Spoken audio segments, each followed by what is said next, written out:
Bienvenidos una vez más al canal de Planeta Financiero. Mi nombre es Kaiser Pravia. Una vez más vamos a hacer una entrevista, una colaboración. El turno de hoy le toca a Noeli, el fundador de Phoenix Investment. Noeli me entrevistó hace muy poco en su canal, donde desarrollamos la tesis de la empresa Relatec, que igual hizo un video en mi canal, pero con esto les quiero decir que Noeli aporta un gran valor en todas sus redes sociales, en Twitter, incluso mucho en WhatsApp, en un grupo que tenemos en conjunto, también en YouTube y también en su blog, que hablaremos más sobre eso. Pero Noeli, por favor, preséntate para el que no te conoce por acá en la comunidad. Muy buenas, un placer estar por aquí, Kaiser. La verdad que estoy muy contento. Ya, como decías tú, hace poco estuvimos hablando, pero en mi canal, así que para mí es todo un honor que ahora me invites tú al tuyo. Y bueno, nada, me llamo Noeli, tengo 22 años, de profesión soy militar, aunque trabajo diariamente para poder dedicarme al mundo de las inversiones a tiempo completo. Perfecto. Qué curioso esto, ¿no? De tu trabajo y lo que haces en el día a día. No vamos a adentrarnos mucho en eso hoy. Te quiero preguntar, ¿te gustan las inversiones? ¿Quieres que sea tu día a día? Pero específicamente, ¿cómo? O sea, ¿cuál es tu filosofía de inversión en bolsa? ¿Inviertes a largo plazo, por dividendos, small caps? Cuéntanos un poquito más sobre eso. Sí, bueno, a ver, yo invierto primordialmente donde sea que esté el valor. Al final yo creo que todos los inversores somos inversores en valor, ya sea de dividendos, sea de crecimiento, de alto crecimiento, o sea de un value tradicional. Entonces, en cualquiera de esas dinámicas, yo creo que lo que buscas es el máximo retorno, ¿no? Dentro de ello, pues yo principalmente no suelo ir buscando el growth o no suelo ir buscando el, el alto crecimiento, encontrar la gran compañía que me haya explotar la cartera, sino que suelo buscar compañías infravaloradas, que han demostrado un historial de crecimiento, de generación de ganancias, principalmente pequeñas compañías, porque creo que es donde puedo aportar más valor y donde creo que puedo encontrar más ineficiencias de mercado. Y ese es un poco, ¿no? A donde yo suelo atacar, pero no me da igual si la empresa reparte dividendos o no. De hecho, suelo preferir que no los reparta por temas fiscales, pero suelo invertir con una visión a largo plazo. ¿Cuánto tiempo Lo tienes que no invirtiendo quita, ya? lo que no quita, perdón, que en ciertas ocasiones, cuando sean las oportunidades, vaya por inversiones cortoplacistas, cuando veo una ineficiencia muy elevada. No, buenísimo. Yo concuerdo contigo de que creo que todos somos inversionistas en valor. ¿Y cuánto tiempo tienes invirtiendo ya en bolsa? Yo empecé en el 2019. Vale, o sea, ya casi 4 años, ¿no? 4 años voy a cerrar este año, sí, Sí, y empezamos el quinto ahora en el 2024. En el dos mil 4 años, veinticuatro. yo considero que los últimos 4 años se ha aprendido muchísimo porque hemos vivido pandemia. En el 2019 hubo tensión comercial entre China y los Estados Unidos. Hemos vivido lo que es la inflación post pandemia y hemos vivido altas tasas de intereses. Creo que en estos 4 años en los que llevas invirtiendo, yo llevo 5, hemos aprendido, pero mucho, mucho, mucho, mucho. ¿Qué opinas de eso? Yo creo que hemos tenido mucha suerte, porque al final hemos vivido en muy pocos años muchas variantes de mercado que en otras épocas tienes que esperar varios años a ver cada una de estas etapas. Nosotros las hemos vivido juntas y lo mejor que la hemos vivido al principio. ¿Y por qué digo lo mejor? Porque al final somos nuevos, ¿no? Digamos, todavía en este mercado. Al final, para tener trayectoria aquí necesitas más de 10 años, ¿no? Para que se pueda hablar un poco de trayectoria. Y tener la oportunidad de haber vivido todo esto en el principio, tiene la ventaja de que todas las pérdidas, todos los errores, tienen un impacto mucho menor que si los hubiéramos vivido 5 años de pura prosperidad y nos hubiéramos encontrado de frente a una recesión el año sexto, que no hubiéramos sabido cómo actuar, ¿no? Ahora lo hemos aprendido un poco y eso que no hemos trabajado con una recesión agresiva financiera, sino con una recesión pandémica y ahora con las elevadas tasas de interés, con el entorno inflacionario, hemos visto cómo se comportan las compañías en todos estos entornos y yo creo que es un aprendizaje ya importante que ya se va a quedar para toda nuestra carrera como inversores. Entonces hemos tenido mucha suerte, en mi opinión. Yo también estoy de acuerdo que hemos tenido muchísima, pero muchísima suerte, muchas anécdotas que hemos vivido, muchas cosas que tenemos que poner en práctica para ahora generar más retorno sobre nuestras inversiones. ¿Cómo se veía el Noeli de hace 4 años con respecto a las inversiones en bolsa y cómo se ve el de ahora? ¿Cómo ha sido esa evolución? Me imagino que ha cambiado un poco el enfoque, ¿no? Bueno, ha cambiado muchísimo, yo creo. O sea, para empezar, yo cuando empecé en el 19, mi dedicación era el trading de divisas. Entonces, ya para empezar, la mentalidad es muy diferente. Pero incluso en eso yo creo que tuve suerte porque trabajé mucho lo que es la psicología y la mentalidad. Yo creo que es el gran fuerte trabajo del trading. Luego ya, pues uno se puede dedicar a ellos o no, ¿no? Y es igual de respetable cualquier otra estrategia para generar retornos, ¿no? En mi caso, yo vi claro que no era mi objetivo, que no me sentía cómodo con ella y que no me veía toda una vida dedicado a analizar divisas, a analizar gráficos y analizar cómo una línea cruzaba sobre otra línea y había un retroceso de Fibonacci. Al final fui evolucionando lo que es toda mi filosofía de inversión gracias de la mano de grandes inversores. Principalmente, pues voy a mencionar a españoles, ¿no? Que fueron los primeros que me impactaron a mí. Estoy hablando de Alejandro Estebaranz o de Pablo Gil, que Pablo Claro. Gil se mueve un poco entre los dos mundos de trading y acciones, y a través de él conocí las acciones un poco, ¿no? Y luego a partir de ahí pues ya entró, pues cuando conoces algo y reconoces que es algo que te gusta, que sabes que te vas a dedicar a ello, porque eso es algo que se sabe, yo creo, no sé los demás, pero yo fue algo enseguida que sabía, ya te entra una ansia que entras a buscar información por todos los lados. Y empecé pues ahí ya con las lecturas, ahí empecé ya a buscar información en internet, que hay un montón de información pues, el cambio ha sido drástico, ¿no? Y en este último año mismamente, si alguien me seguía en febrero y ve lo que subo ahora, no tiene nada que ver tanto a nivel de profundidad como a nivel de análisis como a nivel de filosofía. Al final la inversión es crecimiento y estudio constante, es otra de las cosas que me gusta, porque a mí me gustan mucho los retos. Entonces la inversión te reta constantemente. Sí, no, estoy muy de acuerdo contigo. Y para las personas que ahorita ya empezaron, ya tienen su cuenta de inversión, ya tienen sus primeros euros, sus primeros dólares, ¿qué tú, Noeli, al hacer tus inversiones, qué consideras que es lo más importante? Entiendo que inviertes exclusivamente en acciones. ¿Me confirmas esto? Sí, Vale, igual que yo, voy a la bolsa a comprar empresas porque considero que son activos productivos, como decía Warren Buffett, no compro, por ejemplo, materias primas y otro tipo de inversiones que no vamos a mencionar. Pero hablando exclusivamente de acciones, cuando hablamos de tu portafolio, ¿qué es algo que tienen esas empresas en común? ¿Qué es algo que no puede faltar a la hora de que tú dices, bueno, voy a tomar una decisión de compra? algo que no pueda faltar entre todas las empresas que tengo en cartera, yo diría dos cosas. En primer lugar, el enfoque a largo plazo de la empresa.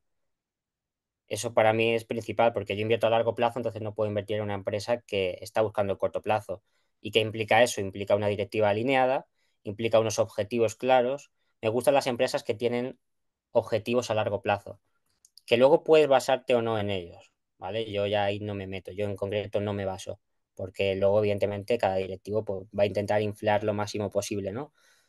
Pero que yo pueda ver cuál es hacia dónde va la compañía, qué es su intención y cómo lo va a hacer. Ya no es solamente decir voy hacia allí, sino cómo voy a ir hacia allí. Porque al final yo te voy a dar, invertir en una empresa es darle mi dinero a ese gestor o a ese CEO y que él lo distribuya. Entonces es como si tú me dices que quieres abrir una empresa ahora, te preguntaré qué es lo que vas a hacer, cómo lo vas a hacer, qué es lo que esperas y cómo te vas a cubrir de los riesgos. Esas son las cosas importantes. La exposición al riesgo me parece relevante y cuando se está empezando más, porque es cuando más fallos se comete y por ende suelo actuar con mucho margen de seguridad y si alguien está empezando le exigiría todavía más margen de seguridad porque se va a equivocar. Nos equivocamos constantemente. Muy de acuerdo, muy de acuerdo. Yo creo que lo del margen de seguridad es importante, ¿no? Creo que todas las inversiones que uno hace deben tener cierto margen de seguridad. Unos lo tendrán más amplio, unos lo tendrán un poco más ajustado porque tienen más potencial de beneficio, pero definitivamente el margen de seguridad es algo que no debería faltar en ninguna de las compras que hacemos. Y una vez haces esa compra, Noeli, ¿cómo es el seguimiento que les haces? ¿Cómo se ve un poco tu seguimiento? ¿Lo revisas todos los reportes trimestrales, bastante a profundidad? ¿Tienes un checklist? ¿Cómo se ve más o menos ese seguimiento a tus inversiones? Bien, habría que partir de antes de hacer la inversión, que no sé si ahora tu pregunta iba hacia ahí, la de Ujú. antes, porque perdóname, ¿eh? Pero yo antes de iniciar la inversión, lo primero que hago es un estudio muy, muy detallado, porque precisamente el dinero cuesta mucho conseguirlo, yo creo que a todos, y no quiero dejarlo en malas manos. Teniendo en cuenta que me voy a equivocar, porque sé que me voy a equivocar, quiero hacerlo lo menos posible, ¿no? Entonces analizo muy en detalle las empresas en las que entro. Si alguien sigue mi contenido, puede ver que en mi plataforma, en Market Minds, yo voy subiendo de cada empresa que voy analizando un análisis arduo por fases. Una primera fase donde analizo los informes anuales, todos los informes anuales de la compañía, por lo menos de los últimos 5 años. Y si tengo dudas, de los últimos 10, pero normalmente de los últimos 5, ¿no? Luego paso a una segunda fase donde, después de haber visto todo lo que es análisis financiero de la compañía, paso a ver un análisis cualitativo del negocio. Ahí ya empiezo a mirar cuál es la visión a largo plazo, si es sostenible, el equipo directivo que hay detrás y la estrategia. Entonces, una vez tengo claro eso y estoy de acuerdo con todo ello, y yo ya tengo pues mi presentación, mis estimaciones y mi convicción sobre la empresa, lo que hago es comprobar que eso se está llevando a cabo. Entonces, ¿cómo lo hago? Pues normalmente haciendo un seguimiento de los reportes trimestrales de la compañía. Me gusta mucho leer las llamadas de ganancias porque se dan muchos detalles ahí. En las llamadas de ganancias los directivos se suelen ir de las lenguas, sobre todo cuando los analistas le preguntan. Por eso me molesta cuando hay analistas que hacen preguntas estúpidas a corto plazo, porque no es a donde voy, pero yo creo que hay muchísima información ahí y lo que te permite es comprobar que tu empresa, porque es tu empresa, está yendo hacia donde quieres que vaya y darte cuenta si no es así. Genial. En pocas palabras, yo quiero ejemplificar todo lo que has mencionado porque se parece mucho a al proceso también de análisis y de inversión que yo hago. Digamos que yo invierto en una empresa que es un supermercado. Si el supermercado tiene planes de crecer, por ejemplo, abriendo nuevas sucursales, vendiendo más en el e-commerce, una vez yo hago el análisis completo de la base del negocio, los riesgos, el margen de seguridad, lo que a mí me queda darle seguimiento es a todas estas palancas de crecimiento y todas estas palancas de su negocio base, de que se mantenga o incluso se vaya cumpliendo sus metas, ¿no? Entonces, creo que vamos ahí bastante alineados y creo que es lo que un Sí, inversionista con cabeza debería hacer. es medir que se mantenga la posición de la compañía competitiva en su entorno o que la vaya mejorando, pues, si es posible, y que evidentemente sería favorable, ¿no? Y otra cosa que se me ha olvidado mencionar y es importantísimo, está en todos mis análisis, es el retorno sobre el capital. Para mí es súper importante y no invierto en una empresa sin un retorno sobre el capital adecuado, por muy buena que sea o por mucho crecimiento futuro que se espere de ella. Por ello no suelo invertir en empresas de alto crecimiento, porque al final el retorno sobre el capital es bajo y lo que es alto es la expectativa, que luego se tiene que cumplir. Entonces yo no soy de medir tanto en la expectativa, sino de medir la realidad, que es lo que es capaz de generar la empresa para mí como accionista y para lo que es la empresa en sí misma, ¿no? Yo también trato de evitar un poco las empresas que tienen demasiado crecimiento. De hecho, creo que es más probable que sea una burbuja que termine explotando antes de que realmente se cumpla la expectativa. Eh, Como mínimo es más difícil saber reconocer si es una burbuja o si es una empresa sólida a largo plazo. Como yo no me veo capacitado para ello, no lo hago. Yo, oye, los que sí tienen experiencia, pues adelante, ¿no? uno tiene que ir escogiendo sus batallas, ¿no? Porque en bolsa hay 30.000 empresas y muchas van a crecer. Tú tienes que escoger cuál te vas a sentir cómodo durmiendo con ella dentro de tu portafolio de inversiones. Porque tú escoges tus guerreros. Yo le llamo los guerreros. Pueden ir otros guerreros que les vaya bien en bolsa y sigan creciendo, pero no puedes tener todos a la vez. No puedes tenerlos todos literalmente dentro de tu Y es portafolio. difícil, y es difícil porque el otro día justo leía una frase, no me acuerdo de qué inversor, pero decía que la bolsa también te enseña a ver cómo otros ganan dinero con oportunidades a las que tú dijiste no. No sé qué inversor era, pero me pareció una frase muy real. Y es difícil porque hay veces que tú ves como otras empresas que han pasado por delante, que te han presentado, las has rechazado y han tenido un muy buen desempeño y a lo mejor las tuyas todavía no han despegado, ¿no? Entonces es difícil también psicológicamente. Pero como Es dices, un yo creo que uno se juego, tiene que amarrar a su filosofía y a su estrategia. Sin eso no eres nada, es porque un eres juego muy súper volátil, ¿no? súper mental. Todo es mental en las inversiones. Como decía Peter Lynch, el órgano más importante en las inversiones no es el cerebro, sino el estómago, el aguante, ¿no? Total. Vale. No, tremendo, Noeli. Yo creo que tú y yo tenemos mucha química porque invertimos de una forma muy similar en bolsa y a pesar de que yo conozco pues tu página, me la he leído, he participado en las actividades que realizas y me gusta, me mola mucho, las empresas que tú tienes en tu portafolio o en el radar son muy diferentes a las mías, lo cual me llama mucho la atención, porque a pesar de que tenemos un pensamiento similar, uno va encontrando diferentes oportunidades y creo que estas colaboraciones como la que estamos haciendo ahorita tienen muchísimo valor, porque la persona que está viendo te conoce, bueno, está viendo en mi canal, pero te conoce a ti, descubre otras 10 20 30 empresas, vas a seguir subiendo muchísimas, yo sé, dentro de tu página y de tu canal de Twitter, y van a encontrar una filosofía similar a la mía y de empresas diferentes que también tienen una alta calidad y bueno, un estudio muy detallado. Allá abajo en los comentarios y en la descripción vamos a poner el link directo a tu canal de Twitter y a tu página web para que puedan verlo. Y cuéntanos un poquito, hablemos un poquito más de tu portafolio, Noel, y más o menos cuántas empresas tienes dentro de tu portafolio de inversión. Sí, bueno, para comentar lo que decías, a mí es de las cosas que más bonita me parece de la inversión. Todo lo que es la comunidad y cómo diferentes filosofías o incluso mismas filosofías llegan a conclusiones muy diferentes. Respecto a tu pregunta, por no robar mucho tiempo, yo ahora mismo tengo 8 empresas en el portafolio.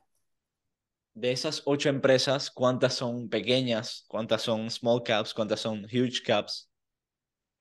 Pequeñas, bueno, depende cómo definas pequeñas, ¿no? También. Sí. Pero si defines small caps inferior a 2.000 millones y micro caps inferior a, digamos, 500 millones, podríamos decir que el 80% del portafolio son small caps y quitando una empresa que es mid cap, que es Teleperformance, el resto son todas o pequeñas o micro caps directamente. Vale. Vale, yo también tengo alrededor de 11 empresas y prácticamente el 90% son small caps y el otro 10% tengo una mid cap que es John, no es una mid cap, es una empresa grande, es John Deere. Ella vende instrumentaria para agricultura, construcción, Sí, seguramente la la conoces, conozco. ¿no? Sí, la conozco. Pero Sí, no la he no, analizado nunca, pero sí la conozco. tiene tremenda calidad. Aquí en público, pues te comparto que puedes echarle un ojo, está bastante interesante.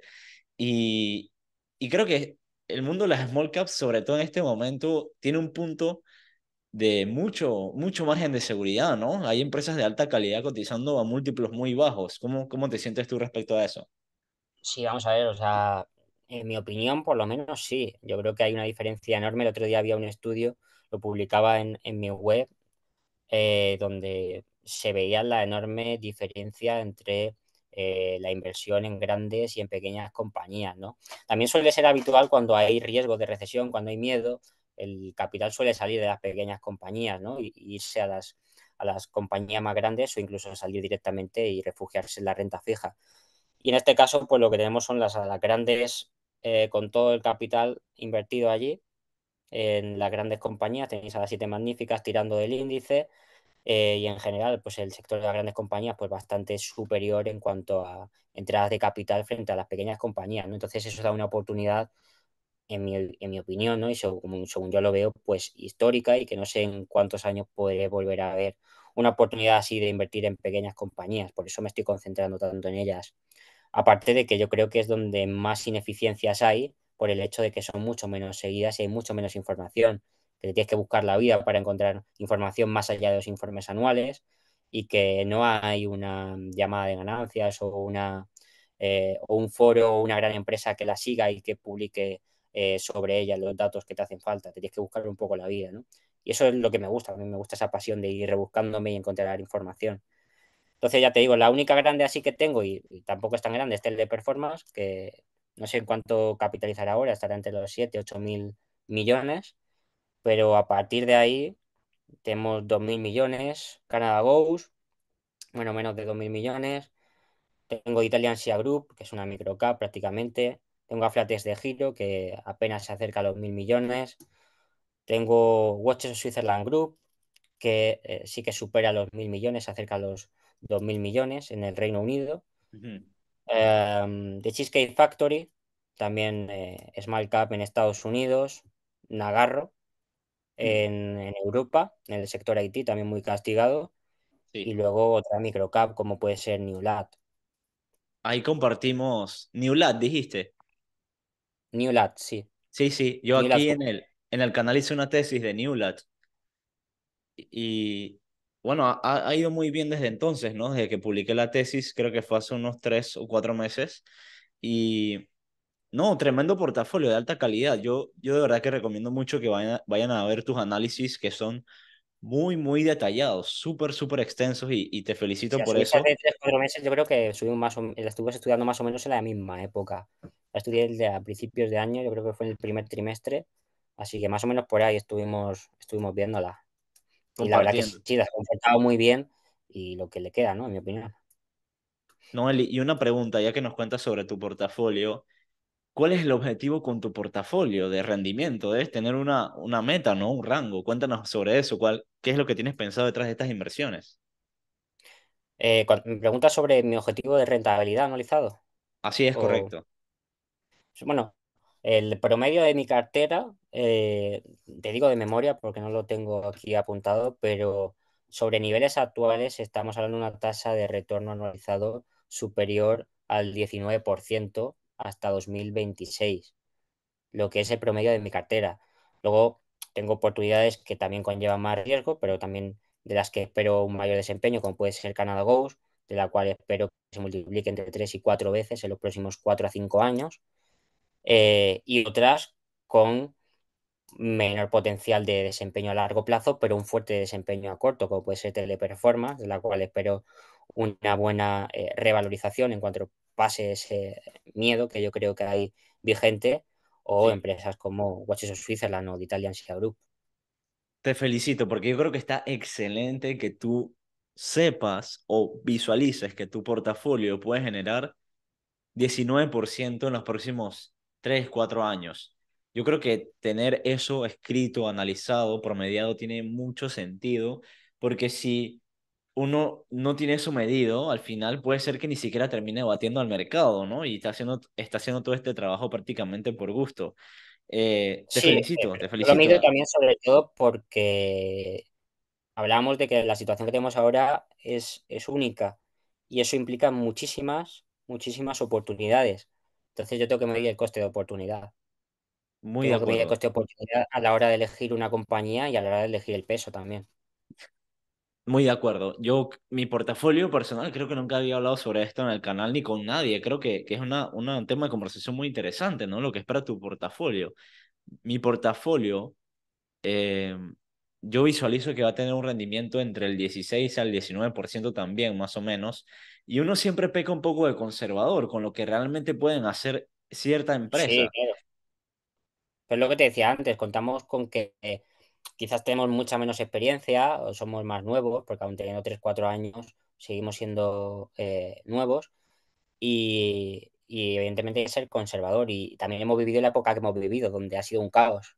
Entonces, no, yo personalmente no he conocido la época donde todo va estupendamente hacia arriba, quizás el 2021, pero bueno, el 2021 fue una recuperación por 2020, que fue un caos, entonces era fácil.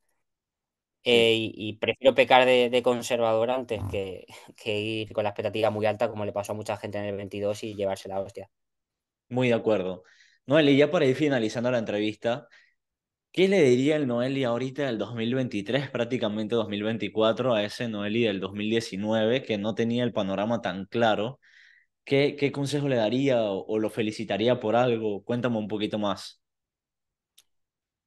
Me ha gustado lo de le felicitaría por algo, pero no lo había pensado, pero si pudiera hablar con mi yo de 2019, le daría las gracias por ser perseverante con sus ideas, a pesar de las buenas hostias que nos llevamos y nos seguiremos llevando, le diré.